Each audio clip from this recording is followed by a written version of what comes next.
हमारा इसका व्याख्यान हम प्रारंभ करते हैं। इससे पहले हम भगवान का स्मरण करें।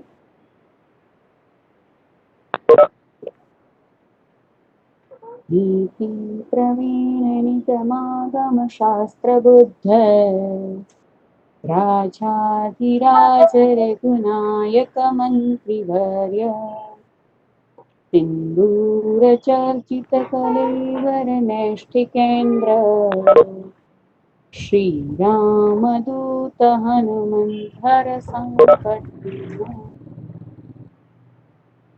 रामदूत हनुमंधर संकटम। नमो नमः। आज हम हमारा व्याख्यान प्रारंभ करने जा रहे हैं। तो सबसे पहले हम हमारे कार्यक्रम के अध्यक्ष है अंकुश रावल महोदय, तं प्रणमामि। महोदय प्रणमामि। महोदय अनुमति दीयते।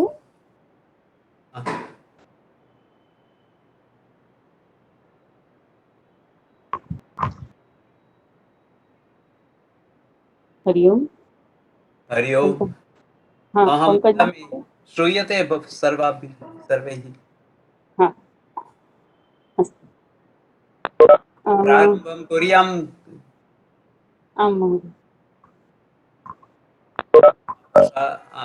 आशासुराशी भवदङ्गवती भासैव दासीकृतदुग्धसिन्धुं मन्दस्मितैर्निन्दितशारदेन्दुं वन्दे रविन्दासनसुन्दरि त्वाम्। अनिल महोदय, एक निमिष। सर्वेषां परिचयं ददामि भवतः।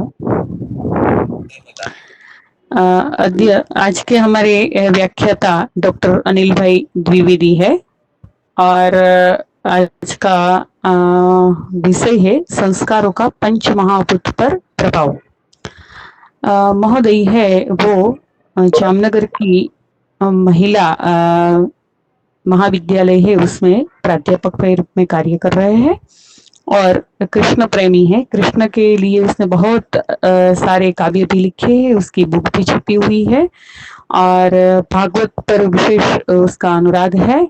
इससे अनिल भाई द्विवेदी को मैं निवेदन करती हूँ वो अपना व्याख्यान है वो प्रारंभ करें। श्री अनिल भाई द्विवेदी। धन्यवाद। हाँ।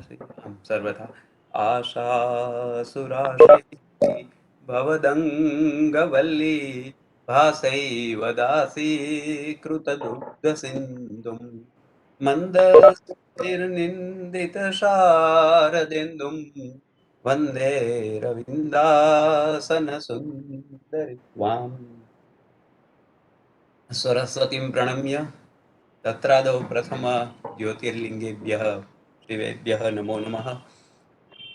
अनन्तरं मम व्याख्यानस्य प्रारम्भं करोमि।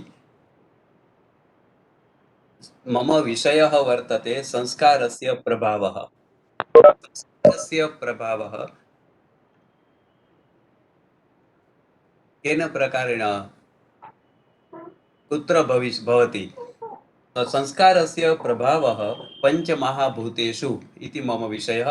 हिंदी में संस्कारों का पंचमहाभूत पर प्रभाव, ऐसा मेरा विषय है। अब बात रही संस्कार की और पंचमहाभूत के संबंध की। संस्कार है वो अलग अलग शास्त्रों में अलग अलग रीति से संस्कार को समझाया गया है। वैसे तो हम शुरुआत करें करपात्री जी महाराज से, तो करपात्री जी महाराज ने कहा है कि संस्कार है ने वो दो प्रकार के होते हैं। एक संस्कार ऐसे होते हैं जो मैल है ना वो दूर करता है। मानो के दर्पण है, दर्पण धूल जम गई है, धूल को हम दूर करें, यह संस्कार है। वैसे दर्पण तो शुद्ध ही था, दर्पण के ऊपर बहुत सी रज आ गई थी, रज दूर होने से दर्पण शुद्ध दिखने लगा, वो शुद्ध ही था। तो ऐसे संस्कार भी होते हैं जो मूलतः तो शुद्ध होता ही है, उसको दूर करना होता है। तो संस्कार का एक प्रकार ऐसा है कि मैल दूर करना, और एक ऐसा होता है कि उसमें चमक ले आना। कभी ऐसा होता है कि मानो जीवन है, हमारा जीवन, वो इतना संस्कृत नहीं था, फिर संस्कृत हो गया, तो इसे बोलते हैं ऐसे संस्कार, जिसको हम ऐसा कह सकते हैं कि उसमें चमक आ गई, अथवा जिसको हम बोलते हैं अतिशयाधान। तो मैल को दूर करना, अतिशय, कोई अतिशय का आधान करना, ऐसे संस्कार के दो प्रकार होते हैं। अब मेरे विषय के बारे में मैंने सोचा कि संस्कारों का पंच महाभूत पर प्रभाव किस प्रकार से दिखाया जाए, तो उसमें मैंने मूलतः दो विभाग किए हैं। पंच महाभूत दो जगह पर मिलते हैं। एक बात ऐसी है कि हमारे शरीर में भी पंच महाभूत है, तो इसीलिए तो पंच महाभूतों से बना हुआ शरीर, ऐसा हम कहते हैं। दूसरी बात यह है कि जो पंच महाभूत विस्तृत रूप से, जिसे न्याय दर्शन में महापृथ्वी, महाजल ऐसा कहा गया है, तो ऐसे जो पंच महाभूत है, तो दो पंच महाभूत, एक शरीरस्थ पंच महाभूत और दूसरा बाहर जो दिखते हैं अत्यंत विस्तृत स्वरूप से, पृथ्वी, जल, आकाश, ये सब, तो दोनों पंच महाभूतों पर हमारे संस्कार का प्रभाव किस प्रकार पड़ता है, यह देखना है। क्योंकि ऐसा कहा गया है, यथा पिंडे तथा ब्रह्मांडे, जैसा जैसा हमारा शरीर है वैसा ही ब्रह्मांड है। शरीर में भी पंच महाभूत है, ब्रह्मांड में भी पंच महाभूत है। तो दोनों पर हमारे संस्कारों का कैसा प्रभाव पड़ता है, यह विचार, यह हमें सोचना है। तो बात ऐसी करनी है कि दोनों में, एक बात मैंने कहा कि एक पहले जो हमने सोचा कि हमारी आत्मा वैसे शुद्ध ही है, पर उसके ऊपर जो आवरण है, तो आत्मज्ञान प्राप्त करने के लिए अज्ञान का आवरण दूर करना होगा। तो यह सब आध्यात्मिक चीज हुई। तो यह भी एक संस्कार है, जिसके द्वारा हम परमात्मा को प्राप्त कर सकते हैं। शनै ही शनै रूपरमेद बुद्धिया धृति गृहीतया, जैसा भगवत गीता में भगवान श्री कृष्ण ने कहा है। तो बात ऐसी है, यह तो एक आध्यात्मिक संस्कार की बात है कि जो दूर करता है। पर मैं जो कहना चाहता हूँ वो वह है कि शरीर में भी पंच महाभूत है, उस शरीर में रहे हुए पंच महाभूतों पर हमारा कैसा प्रभाव पड़ता है, हमारे संस्कारों का किस प्रकार कैसा प्रभाव पड़ता है, यह एक देखना है। और दूसरा यह देखना है कि शरीर के सिवा ब्रह्मांड में जो पंच महाभूत है, उन पंच महाभूतों पर हमारे संस्कारों का कैसा प्रभाव पड़ता है। तो पहली बात तो आती है शरीर के पंच महाभूतों पर। और जब शरीर की बात आती है, तो भारतीय संस्कृति के अनुसार शरीर है उसमें संस्कार दिए जाते हैं, संस्कार किए जाते हैं, जिसको हम बोलते हैं षोडश संस्कार, ऐसा। अब षोडश संस्कार में सभी संस्कार ऐसे नहीं, जिसे हम तार्किक रीति से, लॉजिकली हम कह सकें कि शरीर के पंच महाभूतों पर इस संस्कार का ऐसा प्रभाव पड़ा। पर बहुत से ऐसे भी संस्कार है जिसमें ऐसा उल्लेख किया गया है कि इस संस्कार का ऐसा प्रभाव पड़ता है। तो किस प्रकार हम यह सोच सकते हैं, देख सकते हैं। तो मानो कि एक संस्कार है हमारे यहाँ, सीमंतोन्नयन संस्कार।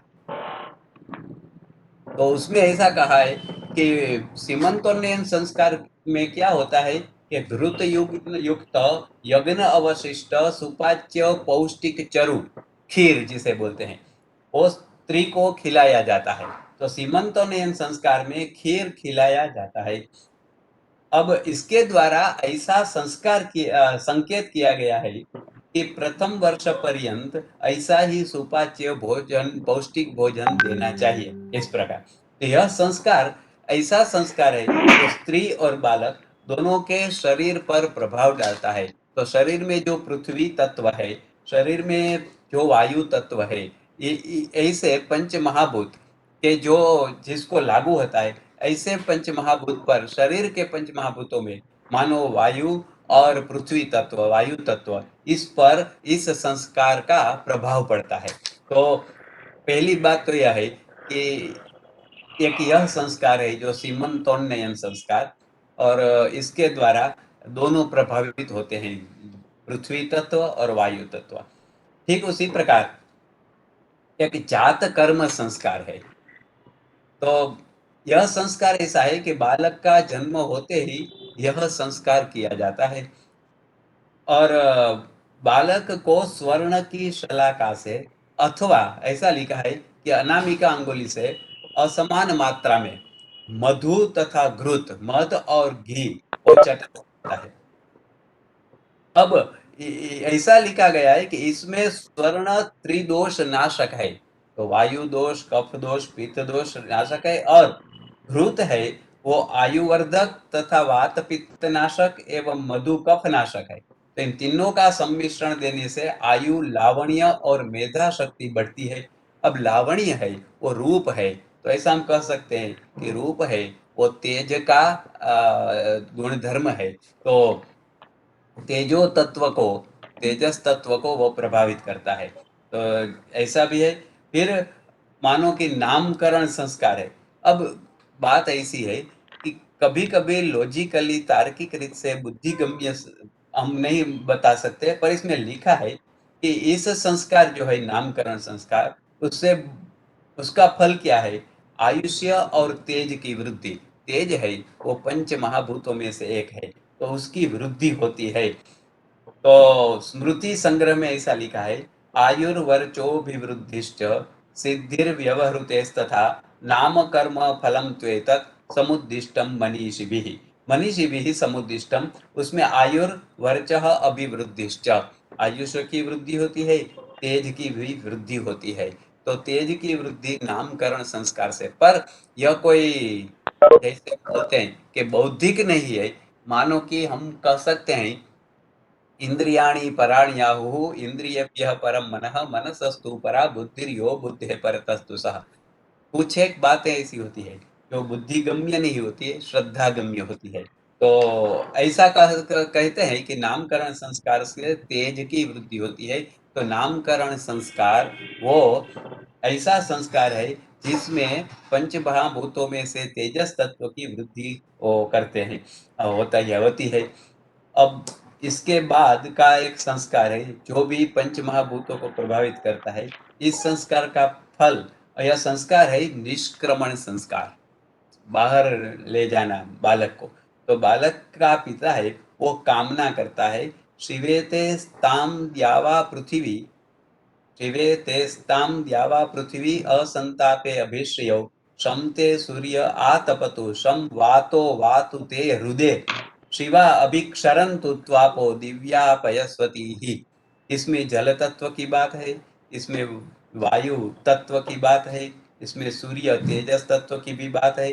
तो इसमें हम तो यह कह सकते हैं कि जो यह वाक्य है, यह विधान है, बहुत महत्वपूर्ण है कि सम वातो वातु ते हृदय, ते हृदय वातः वातु, तेरे हृदय में वायु की आवन जावन हो, आता जाता रहे।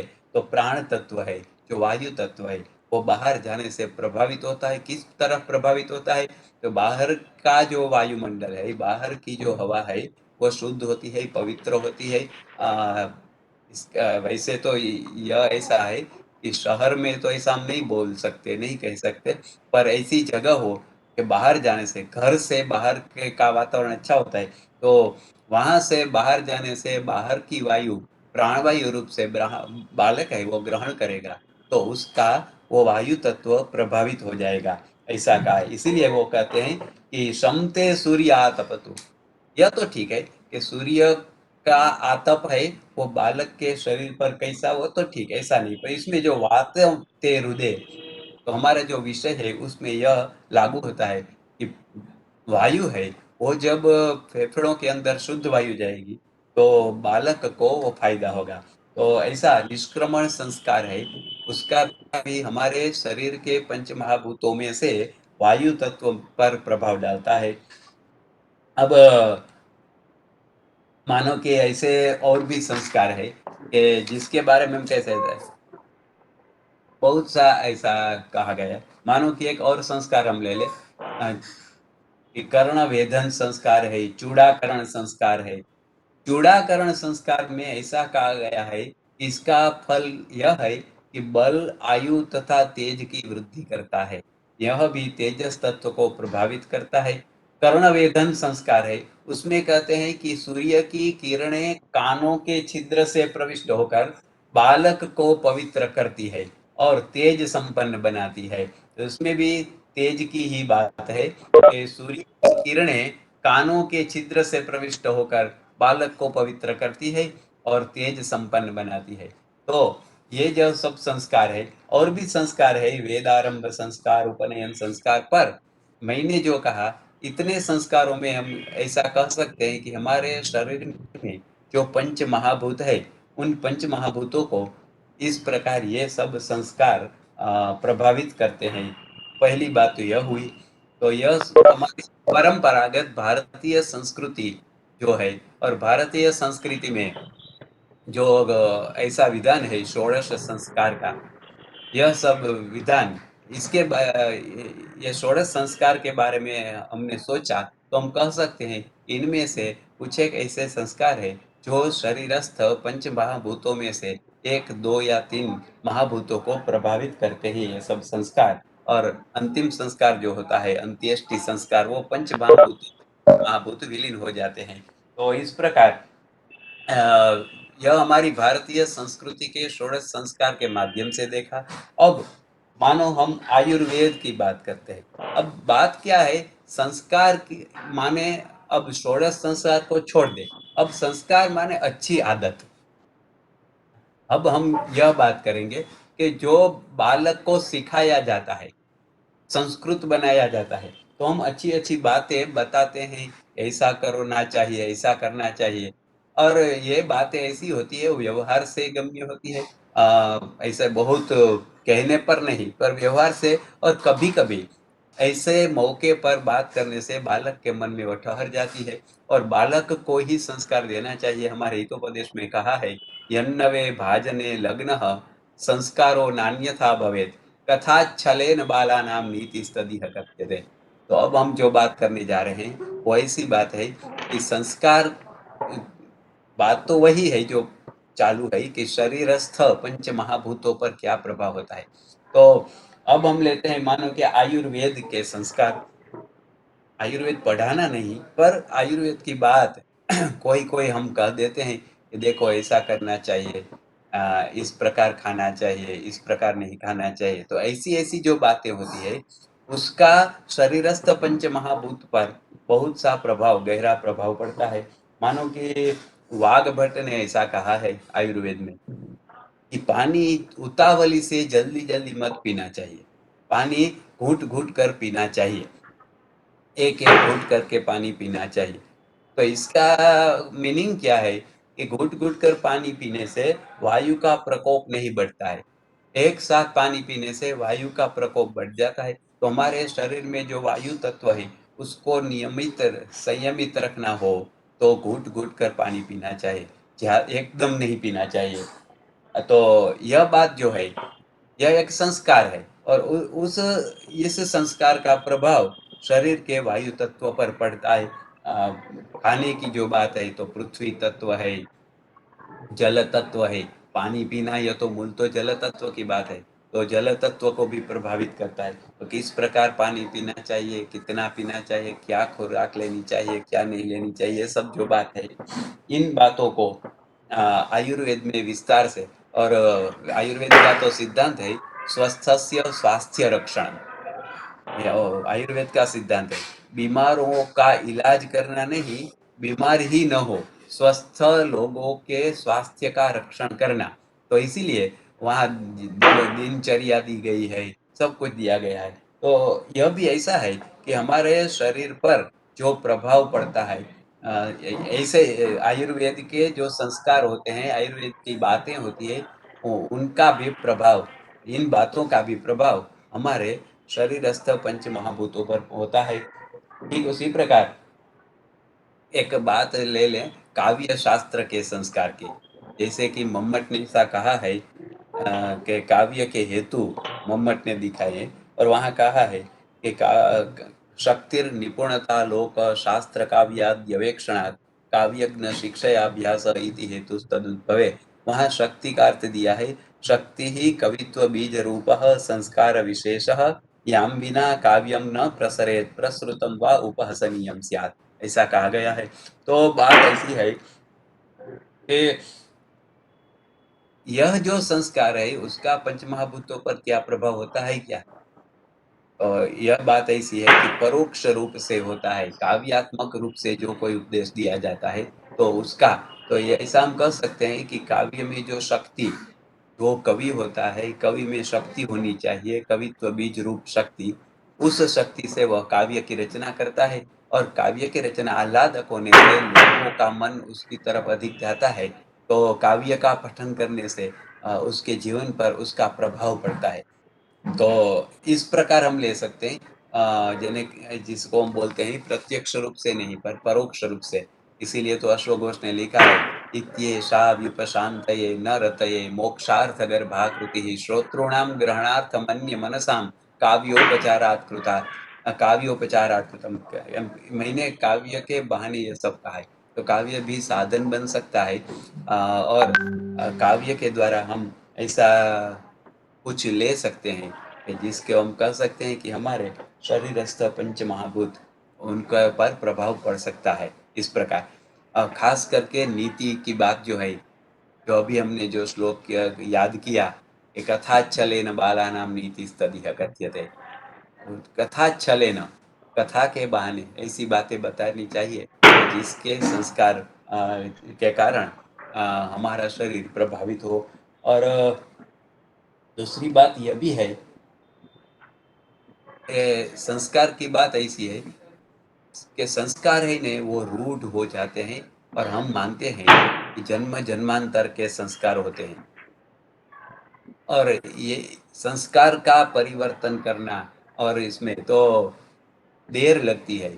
इसीलिए तो भगवान श्री कृष्ण ने कहा है, बहुनाम जन्मनाम अन्ते ज्ञानवान माम प्रपद्यते। हमारे अंदर संसार संसार के संस्कार बहुत हैं, इन संस्कारों को दूर करके हटाना चाहिए और उसके स्थान पर परमात्मा आ जाए ऐसा कुछ करना चाहिए। पर यह कोई ऐसी बात नहीं कि एक जन्म की बात नहीं, बहुनाम जन्मनाम अन्ते ज्ञानवान माम प्रपद्यते, ऐसा कहा।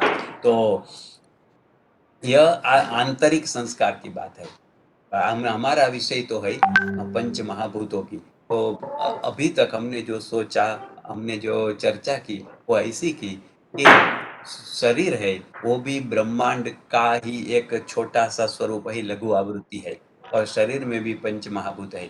तो षोडश संस्कार के द्वारा, आयुर्वेद के संस्कार के द्वारा, काव्य के संस्कार के द्वारा शरीरस्थ पंच महाभूत इस प्रकार प्रभावित होते हैं, ये हमने देखा। तो ऐसा हो सकता है। अब जो बात करनी है वो ऐसी बात है कि जो संस्कार है ना, उस वे व्यक्ति के संदर्भ में भी हो सकता है और पंच महाभूत के संदर्भ में। और व्यक्ति को संस्कार देने से पंच महाभूत प्रभावित होते हैं। व्यक्ति को संस्कार देना चाहिए कि देखो पानी का बिगाड़ मत करो, यह एक संस्कार है। तो इससे पानी बिगड़ेगा भी नहीं, पानी का उपयोग भी कम होगा और पानी भी शुद्ध होगा। मैं बहुत सालों पहले, 5-6 साल पहले गंगोत्री गया था। तो गंगा जहाँ से निकल रही है हमारी, तो भागीरथी गंगा, तो गंगा जहाँ से निकल रही है वहाँ से ही हम चूड़ियाँ डालते हैं वहाँ पर।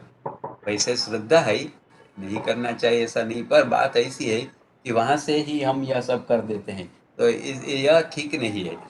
पानी को बहने दो, तो ऐसा संस्कार देना चाहिए कि पानी का बिगाड़ मत करो, ऐसा मत करो।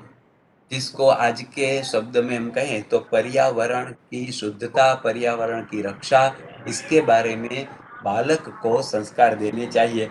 मुझे इस समय एक काव्य याद आता है कि श्री कृष्ण के संदर्भ में है, गुजराती काव्य है, मैं हिंदी में कहूँगा।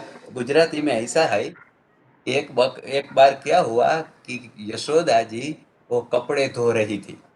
अपने अपना जो घर था, घर में बहुत बड़ा बगीचा था, बगीचा में एक कूप था। तो उस कूप में से पानी सींच कर, पानी भरकर वो पानी लेती थी और कपड़ा धोती थी।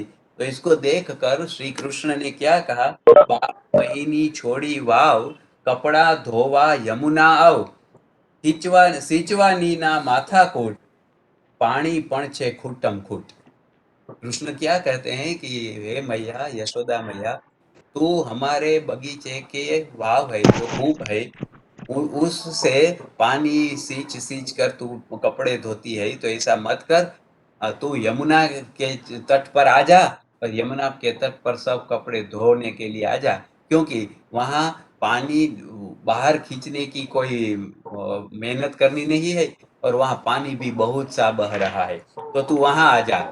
देखो श्री कृष्ण है वो बाल कृष्ण है, बाल कृष्ण को माता की चिंता है, तो बोलते हैं कि हे मातः ऐसा मत करो। तो माता ने क्या कहा, उन्होंने कहा वचनो वत्स तना सुनी वत्सल, माता बोली केवो भाव, किंतु वहला એવું ન થાય જમના જળ તો બગડી જાય। એને કીધું ऐसा तो नहीं हम कर सकते, क्योंकि तो यमुना का पानी बिगड़ जाएगा, वहां हम कपड़े धोएंगे तो। इससे अच्छा है कि हमारे बगीचे में, हमारे घर के पास जो कूप है, उस कूप से पानी लेकर कपड़े धोने चाहिए। ये तो वह तो बिगड़ जाएगा पानी, यमुना में सब ऐसा लोग करेंगे तो ऐसा नहीं करना चाहिए। बस इतना कहा तो श्यामे आ वचनोनु बीज, हृदये वाव्यू चमकी बीज। श्यामे आ वचनोनु बीज, हृदये वाव्यू चमकी बीज, वर्षा दे बन्यू झाड़, ते भर तू आकाशे फाड़। अब यहाँ प्रतीकात्मकता है कि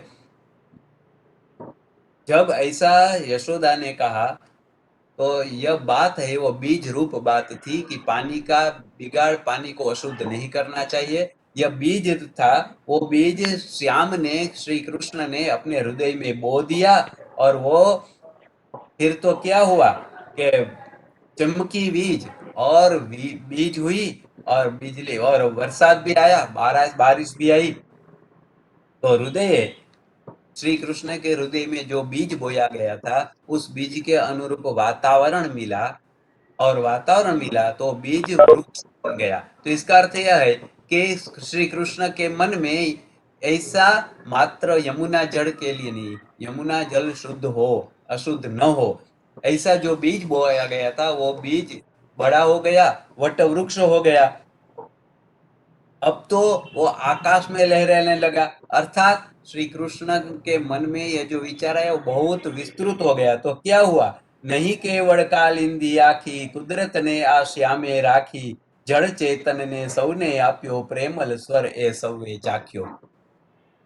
केवल कालिंदी नहीं, केवल कालिंदी ही नहीं, यमुना जी ही नहीं, पूरे पूरी कुदरत, संपूर्ण प्रकृति, संपूर्ण प्रकृति को श्याम ने अपना ली। उन्होंने वृक्ष की भी रक्षा की, उन्होंने कालिंदी की भी रक्षा की, वन की भी रक्षा की, सभी की, प्राणी पशु पंखी सब की। तो बोलते हैं यह है संस्कार। देखो श्री कृष्ण को माता यशोदा ने एक संस्कार दिया, तो संस्कार विस्तृत हुआ और अनेक जगह पर फैल गया। तो श्री कृष्ण ने पूरी कुदरत को, पूरे नैसर्गिक वातावरण को, पूरे पर्यावरण को ध्यान में रखकर संपूर्ण जीवन ऐसे बिताया। तो बात ऐसी है कि बालक को संस्कार दे, तो ये व्यक्तिगत बात है, व्यक्तिगत रूप से बालक को संस्कार देनी चाहिए कि देखो ऐसा करना चाहिए, ऐसा नहीं करना चाहिए, यह एक बात है। तो इसके कारण मानो हमने गांधी जी की आत्मकथा भी पढ़ी है, तो गांधी जी ने भी ऐसा एक बार उसके उनके जीवन का एक प्रसंग है, साबरमती नदी के तट पर वो पानी भर रहे थे, तो जितना पानी चाहिए था उतना ही लिया। तो साथ में खड़े लोग ने कहा कि इतना पानी बह रहा है क्यों, इतना थोड़ा सा पानी। तो उन्होंने कहा कि देखो ये पानी केवल मेरे लिए नहीं बह रहा है, सभी के लिए बह रहा है, तो पानी का बिगाड़ नहीं करना चाहिए। तो यह बात है, हमारे गुजराती के कवि है उमाशंकर जोशी, उन्होंने कहा है, विशाळे जग विस्तारे, નથી એક જ માનવી, પશુ છે, पंखी છે, पुष्पो वनोनी છે वनस्पति। एक मानवी ही नहीं है इस जमीन पर, इस पृथ्वी पर। પશુ છે, पशु भी हैं, पक्षी भी है और वनोनी छे वनस्पति, वनों की वनस्पतियां भी है। तो सभी का हमें ध्यान रखना चाहिए और पर्यावरण का ध्यान रखना चाहिए।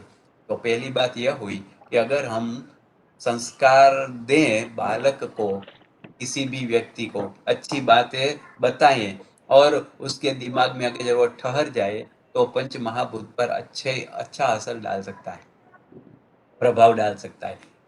कम से कम उस व्यक्ति के संदर्भ में तो पंच महाभूतों की रक्षा होगी ही। पानी का बिगाड़ कम करेगा, दुनिया करे या न करे, एक व्यक्ति तो करेगी ही। अगर उसके मन में ठहर गया तो पंच महाभूतों पर संस्कार के ऐसा प्रभाव पड़ता है। और दूसरी बात है, वो बात ऐसी है,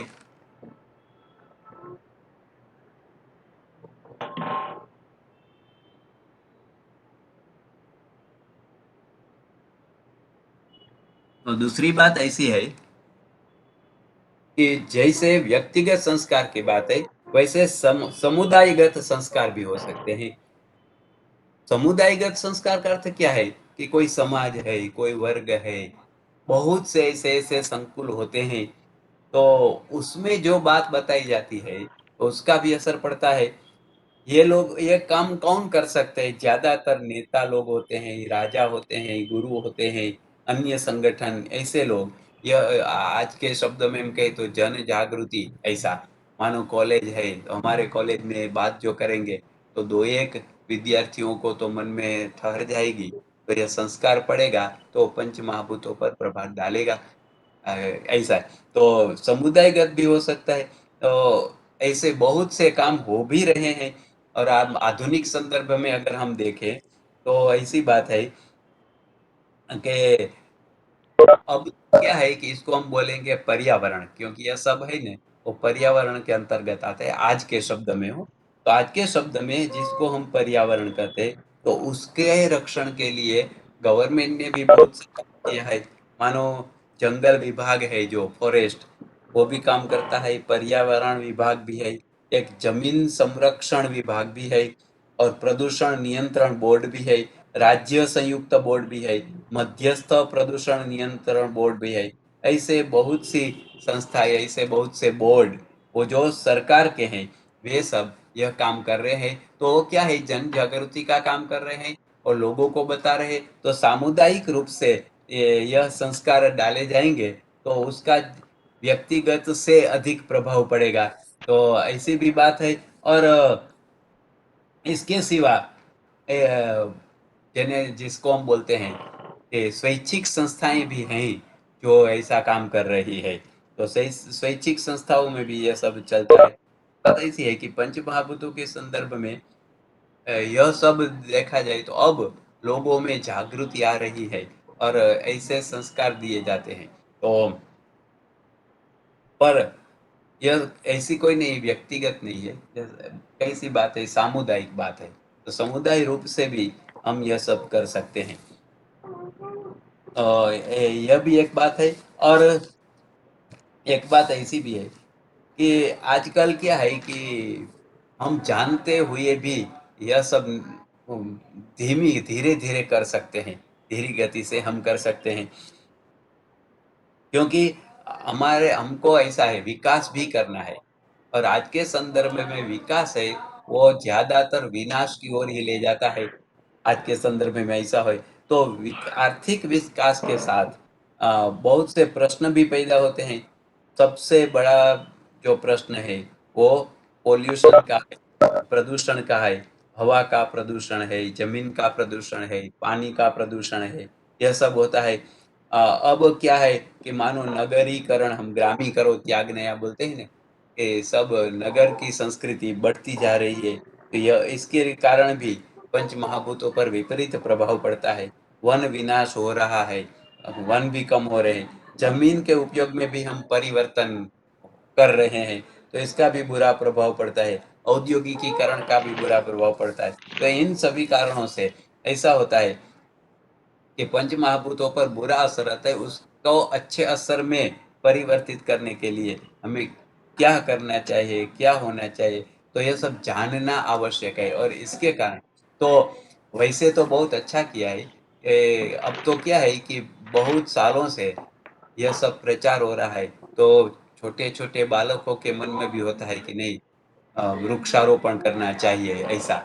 हमारा कॉलेज जो है, हमारे कॉलेज के अध्यापक है जयेश भाई सुरेजा, तो उन्होंने देखो संस्कार का कैसा प्रभाव पड़ता है।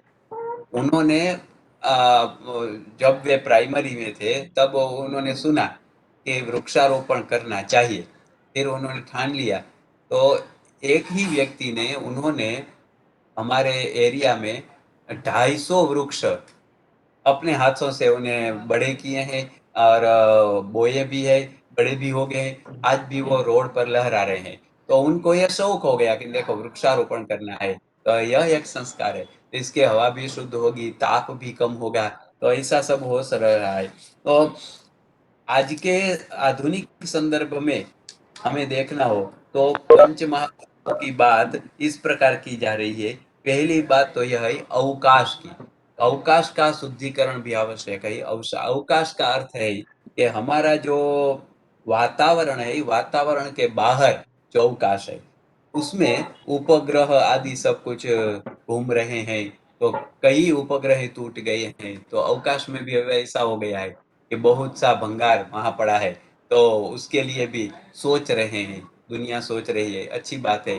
पर यह भी एक बात है कि अवकाश का शुद्धिकरण कैसे किया जाए और बिगाड़ कैसे न हो, तो यह सब बात है। तो यह बात है, पर दूसरी बात ऐसी है कि आधुनिक संदर्भ में इन 5 तत्वों को 4 प्रकारों में विभक्त किया जाता है। 5वां है अवकाश, जो हमने अभी बात की।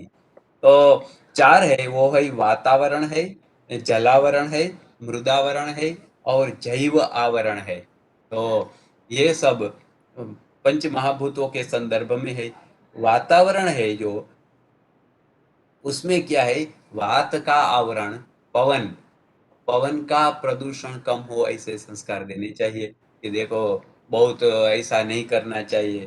तो पहली बात तो ये है कि वायु के भी कई प्रकार होते हैं, मानो नाइट्रोजन है, ऑक्सीजन है, ऑर्गन है और कार्बन डाइऑक्साइड है, हाइड्रोजन है, हीलियम है, नियोन, क्रिप्टॉन, ओजोन, बहुत से वायु है। तो इन सभी वायु का अपना अपना महत्व होता है अपनी अपनी जगह पर। तो अपना अपना महत्व रखते हुए तो इनमें भी देखो अपने थोड़े साल पहले और आजकल भी ऐसा है कि ओजोन वायु है वो कम हो रहा है। तो वहां से सूर्य की तीव्र किरणें आती है, ऐसा हम कहते हैं। तो उसको रोकना कैसे, कैसे उसको ठीक करना, यह सब बात है। तो वातावरण के बारे में बहुत कुछ सोचा जा रहा है। और वातावरण में भी एक ऐसा, मानो कि हम कहते हैं ना, एक नियमबद्धता है, एक सुव्यवस्थितता है। ब्रह्मांड है ने, वो उसमें एक सुव्यवस्थितता दिखती है। वातावरण में भी 4 विभाग है, एक शोभ आवरण है, एक दूसरा है समताप आवरण, एक मध्य आवरण और उष्मा आवरण है। तो उनकी भी ऊंचाई पर अपनी अपनी ऊंचाई पर है। मानो 11 किलोमीटर तक है वो क्षोभ आवरण है, 11 से 50 किलोमीटर तक समताप आवरण होता है, 50 से 80 तक मध्य आवरण होता है और 80 से 700 किलोमीटर तक उष्मावरण होता है। इन सभी आवरणों का ध्यान रखना होगा, इन सभी आवरणों का रक्षण करना होगा, तभी वातावरण हमारा शुद्ध होगा। और इस वातावरण का शुद्धिकरण वही आजकल बहुत महत्वपूर्ण हो गया है। इसके बारे में बहुत सा डिटेल में भी बहुत बताया जा रहा है, पर हम अब बात करेंगे जलावरण की, क्योंकि पानी है, पानी की भी रक्षा करनी चाहिए। हम सोच रहे, हमने सुना ही होगा, आप हम सब ने, हम सुनते हैं समुद्र में इतना प्लास्टिक है कि अब वो बाहर निकालना बहुत मुश्किल हो गया है। तो हमारा जो जलावरण है, तो जलावरण बिगड़ता ही जा रहा है, तो उसका क्या करना होगा। तो जलावरण में भी ऐसा है, क्योंकि पानी का विस्तार बहुत है और जमीन का विस्तार कम है। इसीलिए तो हमने ऐसा कहा है ना कि पृथ्वी है वो पानी में डूब गई थी अवतार में और बाहर निकाली गई। आज ही मैंने महाश्वेता वृत्तांत शुरू किया, अच्छोत सरोवर का वर्णन। तो वहाँ लिखा हुआ है कि अगर पृथ्वी समुद्र में डूबी न होती और अच्योत सरोवर में डूबी होती तो किम एकेन महावराह सहस्रैरपि नासादिता भवेत। महावराह सहस्र आ जाए न तो भी बाहर। यह तो एक ऐसी बात है, कवि की कल्पनाएं होती है। तो बात ऐसी है कि जलावरण जो हमारा है उसका भी, तो ये जल तत्व, उसके ऊपर प्रभाव कैसे, बस ऐसे संस्कार देने से ऐसा होता है कि देखो ऐसा करना चाहिए, ऐसा होना चाहिए, और इसके लिए गाइडलाइंस भी दी जाती है, पढ़ाया भी जाता है। तो बच्चों को भी जब ऐसी बातें सुनते हैं तो उनके मन में कुछ ना कुछ तो असर होता ही है। तो यह हुई जलावरण की बात हुई। ये पानी का जो आवरण है तो उसमें भी ऐसा बोलते हैं कि अलग-अलग मानो कि जल स्रोत हैं, तो दरिया में 97% वो दरिया में पानी है। फिर क्या है, तो बोलते हैं कि ध्रुव प्रदेश में बर्फ 2% है, और नदी, सरोवर, भूगर्भ जल यह सब 1% है, ऐसा कहा जाता है। तो खारा पानी ही बहुत है, मीठा पानी कम है, तो मीठे पानी के लिए कुछ करना होगा। मानो समुद्र में बह जाता हो तो रोकना होगा। तो यह सब है, यह पंच महाभूत में पानी, इसके बहुत ध्यान में रखना होगा। और दूसरी बात है वो है मृदावरण। हमारे कॉलेज में गांवों से बहुत लोग आते हैं। तो एक बार एक स्टूडेंट्स थे, उनके स्टूडेंट्स के पिता आए थे, तो उन्होंने कहा कि हम ही जमीन बिगाड़ रहे हैं। मृदावरण की बात हम करते हैं, वो बोलते हैं कि हमने ऐसे ऐसे खाद सब डाले हैं जमीन में, तो अब जमीन बिगड़ जा रही है, तो ये हमारा दोष है। तो मृदावरण है ना, उसका भी ध्यान रखना होगा। और उसके मृदावरण क्या है, तो कि वो शरीर, पृथ्वी का शरीर कहते हैं उसको, ऊपर का जो। और क्या है कि मृदावरण में भूसपाटी जो होती है वो भूमि के आकार का उसमें समावेश होता है। और उसका 3 प्रकार हम मान सकते हैं।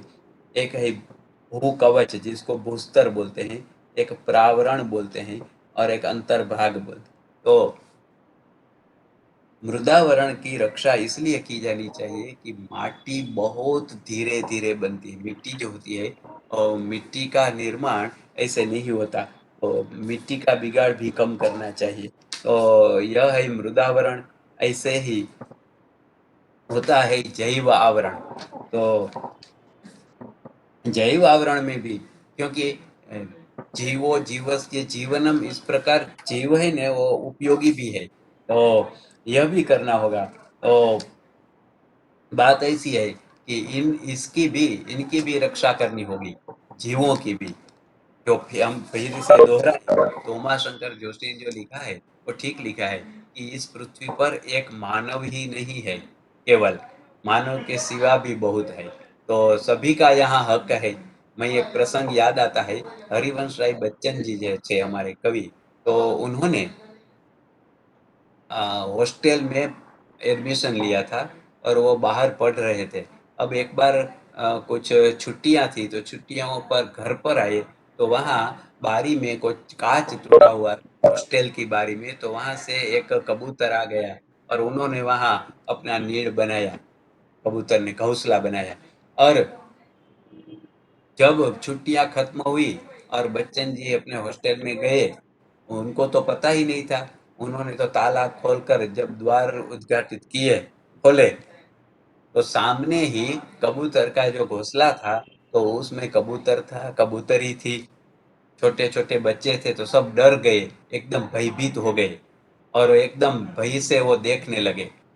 ये तो कवि थे, तो बच्चन जी ने एकदम द्वार पर ही खड़े रहकर वो कबूतर को उद्देशित करके उद्देश्य से बोले। उन्होंने कहा कि सशंकित नयनों से मत देख, सशंकित नयनों से मत देख, तूने अपना नीड़ बनाया, कौन किया अपराध। तूने तो अपना नीड़ बनाया, अपराध कर दिया है। हम साथ में रहेंगे, इसमें क्या, तेरा भी है मेरा भी घर है। तो वो हमारे गुजराती कवि कलापी ने भी कहा है, मारू गणु ना केम सर्व तारू, तारू गणु ना केम सर्व मारू। मेरा है वो तेरा है, तेरा वो सब कुछ मेरा है।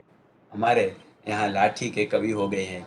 और 26 साल में ही उनकी मृत्यु हो गई। तो जैव आवरण की बात कर रहे थे तो उसका भी एक प्रसंग मुझे याद आ रहा है। कवि कांत थे और कलापी बहुत सहृदयी थे और दयालु भी बहुत थे। एक बार वो बाजार में निकले थे, वहाँ पक्षी की बाजार भरी हुई थी, तो उन्होंने वहाँ तो बहुत तो नहीं होते, तो जितने पक्षी थे सब ले लिए, खरीद लिए और उन्होंने सोचा कि सुबह जब कांत आएंगे कवि कांत तो कवि कांत की हाजिरी इन कबूतरों को, इन पक्षियों को हम उड़ा देंगे पिंजड़े में से। और तब सब पिंजरे बाहर रखे थे और कांत आ गए। कांत ने जब देखा तो उन्होंने विपरीत सोचा। कांत ने सोचा कि देखो आखिर राजा ठहरे, इतने पंखियों को पिंजरे में बंद कर रख दिया है, क्या शौक है। तो उन्होंने बिना पूछे बिना कहे सभी पक्षियों को उड़ा दिए पिंजरे में से। फिर वो गए तो कलापी ने कहा कि आज अच्छा काम करना है, हम दोनों को पक्षियों को उड़ाना है। तो कांत ने कह दिया कि मैंने तो उड़ा दिए सब पक्षी। ऐसा तो बात हम यह कहने जा रहे हैं कि जैव आवरण का भी हमें रक्षण करना होगा। उसमें क्या है, तो पूरे हमारा जो यह भौतिक पर्यावरण है तो उसमें मुख्य दो भाग फिर हो जाते हैं। एक निर्जीव भाग हो जाता है और एक सजीव भाग, जड़ और चेतन। जड़ में भूस्तर, स्थलाकृति, मिट्टी, रेती, खनिज, जल स्रोत, वातावरण यह सब होता है। और सजीव में सभी जीवों की बात होती है, सभी की। तो सभी का ध्यान रखना होगा। पर इसके लिए क्या करना होगा, क्योंकि धीरे धीरे यह संस्कार डालने होंगे जिसके आधार पर यह सब हो सकता है। तो पंच महाभूत जो है उनकी रक्षा करना, पर उसकी रक्षा करने के लिए ऐसे संस्कार देना। अगर ऐसे संस्कार मिलेंगे तो इन पंच महाभूतों पर कुछ न कुछ तो असर होगा ही, भले व्यक्तिगत हो या समष्टिगत हो, कुछ न कुछ ऐसा हो सकता है। हमने मैंने अभी अमेरिका में एक नदी बह रही है, नाम तो भूल गया, पर कोई उसमें कचरा कूड़ा कोई नहीं डालता, तो पूरी नदी एकदम स्वच्छ है। ऐसा नहीं कि ऐसा तो कि अमेरिका जाना ही होगा, न अमेरिका बहुत अच्छा देश है, ऐसी कोई बात नहीं। पर बात क्या है कि अच्छा है तो हमें लेना चाहिए उनसे कि यह भी बात अच्छी है। એટલે हमारे स्वामी सच्चिदानंद जी ने एक पुस्तक लिखी है और उसमें उन्होंने लिखा है विदेश यात्रा के प्रेरक प्रसंग। बहुत अच्छा लिखा है। पर यह बात ऐसी है कि अच्छा भी लेना चाहिए। बालादपि सुभाषितम हम बोलते हैं, बालकों से भी कोई अच्छी बात हो तो लेनी चाहिए। तो देश विदेश से सब कुछ मिलकर अच्छी बात हमें अपनानी चाहिए और इसके आधार पर यह सब करना चाहिए। तो अभी तक हमने जो सोचा यह सोचा कि पंच महाभूत दो जगह पर मिलते हैं, शरीर पर और बाहर। शरीर पर भी हमारे संस्कार होते हैं तो उसका प्रभाव पड़ता है, और बाहर भी अगर अच्छे संस्कार हो तो बाहर भी उसका प्रभाव पड़ सकता है। अब बात यह करनी है कि तो क्या करना चाहिए, कैसे संस्कार देने चाहिए। तो पहली बात तो यह है कि आवश्यकता अनुसार उपयोग करना चाहिए। हमें अपने पास जो स्रोतस हैं, जो अपने पास कुदरती संपत्ति है, उसका उपयोग अपने अनुसार कम से कम बिगाड़ हो ऐसा उपयोग करना चाहिए। और जीवन व्यवस्था भी ऐसी बनानी चाहिए। अ, मैं भूल गया हूँ, पर मानो कि एक कोई प्रधानमंत्री थे किसी देश के, वो साइकिल पर अपने ऑफिस जाते थे, क्योंकि वो धुआं कम हो तो ऐसा संदेश मिल सकता है कि साइकिल से हम जा सकते हैं, इसमें क्या है। तो साइकिल अपनाना होगा, क्योंकि बहुत धुआं हो तो प्रदूषण होगा। तो पंच महाभूत की रक्षा में हवा है उसका बिगाड़ होगा, तो हमसे तो न हो बिगाड़, कम से कम ऐसा। तो यह पर यह बात ऐसी है, यह स्वयं शिस्त की बात है। यह बात क्या है, बात बचपन में सिखाया जाता है यह सब कुछ, पर बाद में तो हमें पता होना चाहिए कि यह क्या करना चाहिए। और दूसरी बात यह है कि हम जो बोलते हैं वसुधैव कुटुंबकम, पूरी पृथ्वी का ध्यान में रख के हमें करना चाहिए। इसमें गीता की जो यज्ञ चक्र है वो भी पर्यावरण की रक्षा का ही एक भाग है। वहाँ लिखा हुआ है अन्नाद भवन्ति भूतानि पर्जन्यादन्न संभवः यज्ञात् भवति पर्जन्यो यज्ञः कर्म समुद्भवः कर्म ब्रह्मोद्भवं विद्धि ब्रह्माक्षर समुद्भवं तस्मात् सर्वगतं ब्रह्म नित्यं यज्ञे प्रतिष्ठितम् एवं प्रवर्तितं चक्रं नानुवर्तयति हयः अघायोरिन्द्रिया रामो मोघम पार्थ सजीवति। तो हमारे लिए तो ये सब कुछ बहुत परिचित है। गीता के जो श्लोक है, यज्ञ चक्र भी एक तरह से पर्यावरण पंच महाभूतों पर प्रभाव डालने की ही बात है। परस्परम भावयन्तः, देवों को तृप्त करो, देव आपको तृप्त करे, ऐसी जो बात है। तो यह जो यज्ञ चक्र है, यज्ञ चक्र भी हम देख सकते हैं कि एक प्रकार का पर्यावरण की ही बात है। धुआं पवित्र हो, घी का धुआं हो और उससे वातावरण पवित्र होता है और उससे बारिश भी आती है। तो जो पंच महाभूतों की बात करते हैं उसको भगवान श्री कृष्ण 7वें अध्याय में वो प्रकृति की बात करते हैं। देखो, भूमिरापो नलो वायु खम मनो बुद्धिरेव च अहंकार इति यम में भिन्ना प्रकृतिरष्टधा। प्रकृति के 8 प्रकार हैं। यह सब बात बताई है। तो हमारे यहाँ तो होता है, कालिदास ने भी महादेव शिव उसकी अष्ट प्रतिमा, अष्ट की बात जो की है, या सृष्टि ही सृष्टुराद्या। तो पंच महाभूति की बात जगह जगह पर आती है और उन पंच महाभूतों की रक्षा के लिए हमें कुछ करना चाहिए। और इसके लिए क्या करना चाहिए, तो बचपन में विद्यार्थियों को ऐसे संस्कार देने चाहिए। इन संस्कारों से ये पंच महाभूत प्रभावित हो, अच्छी तरह प्रभावित हो, हकारात्मक दृष्टि से प्रभावित हो, नकारात्मक दृष्टि से नहीं। तो क्या होगा कि पुनः शुद्ध वातावरण बनेगा। तो पंच महाभूतों पर प्रभाव ऐसे भी हो सकता है, शरीर पर भी हो सकता है। और दूसरी बात, वसुधैव कुटुंबकम और पुनः प्राप्य स्रोतों का उपयोग करना। हमने देखा कि आवश्यकता अनुसार उपयोग हम कर सकते हैं और कम से कम बिगाड़ हो इस प्रकार की हमारी जीवन व्यवस्था हम कर सकते हैं। और स्वयं शिस्त होनी चाहिए। पूरी दुनिया को एक कुटुंब मानना चाहिए और पुनः प्राप्य स्रोतों का अधिकतर उपयोग करना चाहिए। हमें देखो, पेट्रोल है तो आजकल वो खत्म होने जा रहा है। तो पेट्रोल ऐसे नहीं बनता जितना उपयोग होता है इस तरह से। तो पुनः प्राप्य जो स्रोत हैं उनका उपयोग करना चाहिए। तो यह भी एक पर्यावरण की दिशा में अच्छी बात होगी। तो मुझे जो कहना था कि संस्कारों का पंच महाभूत पर प्रभाव, मैंने अपनी रीति से कहा। और मेरा वैसा नियम है कि कोई मुझे बोले कि आप 1 घंटा बोलना, तो मैं 55 मिनट तक ही बोलता हूँ। कोई बोले आधे घंटे तक बोलना, तो मैं 25 मिनट तक ही बोलता हूँ। क्योंकि कोई घड़ी में देखे इससे पहले बैठ जाना, यह काल को वो बोलते हैं ना, यह हमें काल पर थप्पड़ देना है। तो कोई घड़ी में देखे इससे पहला हमारा वक्तव्य पूरा कर देना, तो पहले से मेरा नियम है। तो मैं मेरा वक्तव्य यहाँ पर खत्म करता हूँ और पुनः पुनः मैं आभार व्यक्त करता हूँ। आशा जी, पंकज भाई तो बहुत बड़े विद्वान है और मुझे अभी ही परिचय है उनका।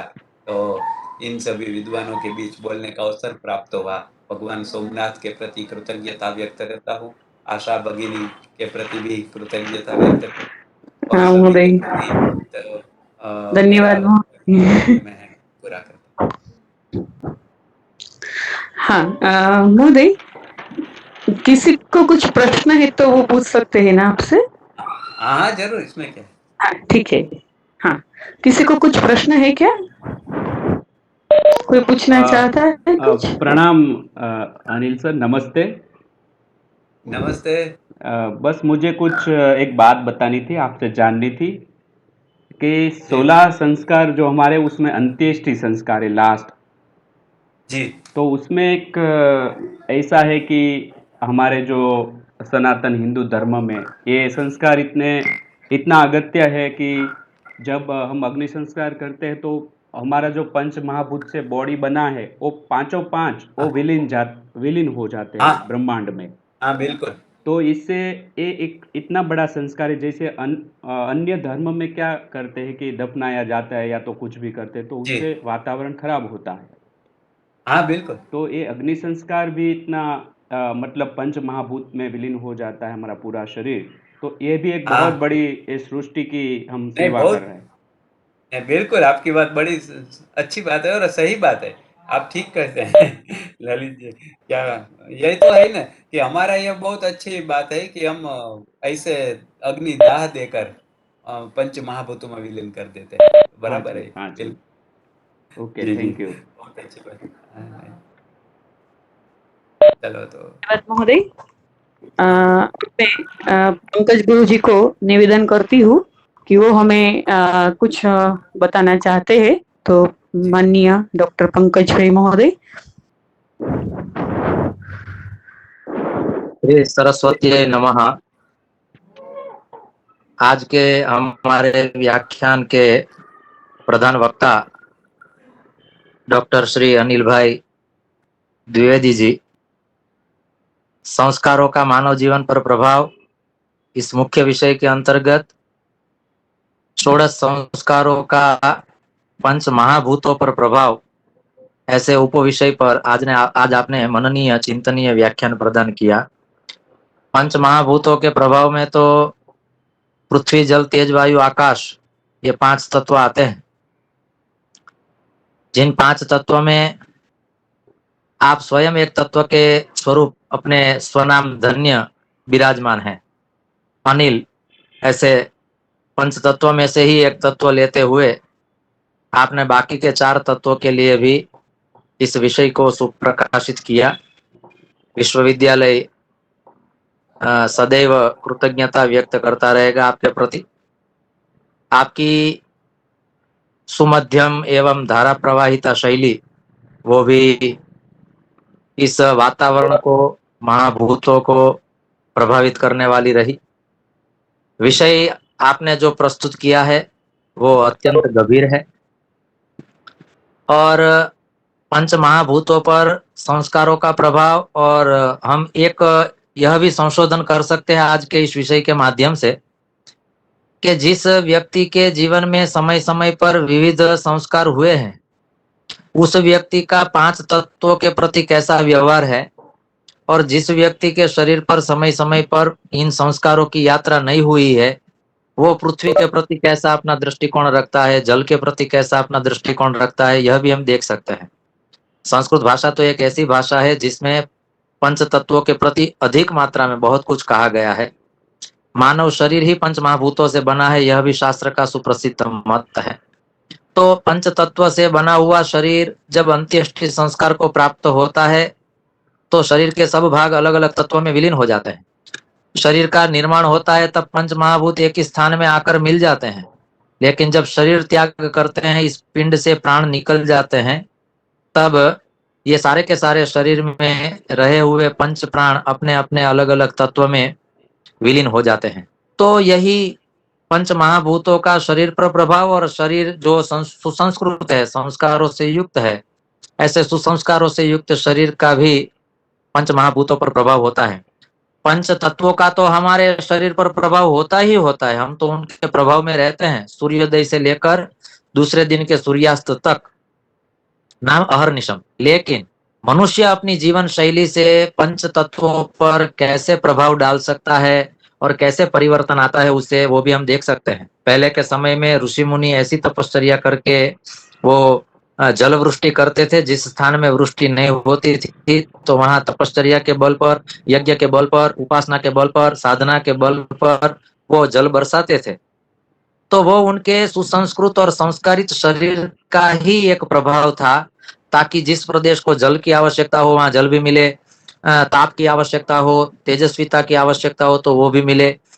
तो जिस शरीर पर शास्त्रोक्त दृष्टि से संस्कार हुए हैं, ऐसा शरीर पंच महाभूतों पर अपना प्रभाव अवश्य रूप से उत्पन्न कर सकता है। ऐसा ही आपने महत्वपूर्ण विषय आज विद्यार्थियों के समक्ष, जिज्ञासुओं के समक्ष प्रस्तुत किया है। इसके प्रति हम आपका आभार व्यक्त करते हैं और इस अभ्यासक्रम से जुड़े हुए सब छात्रों का भी हम अभिनंदन और अभिवादन करते हैं कि ऐसे भारतीय परंपरा को जानने वाला और परिचय कराने वाला विषय यहाँ आपने चयन किया है और इस विषय से हम सब जुड़े हैं।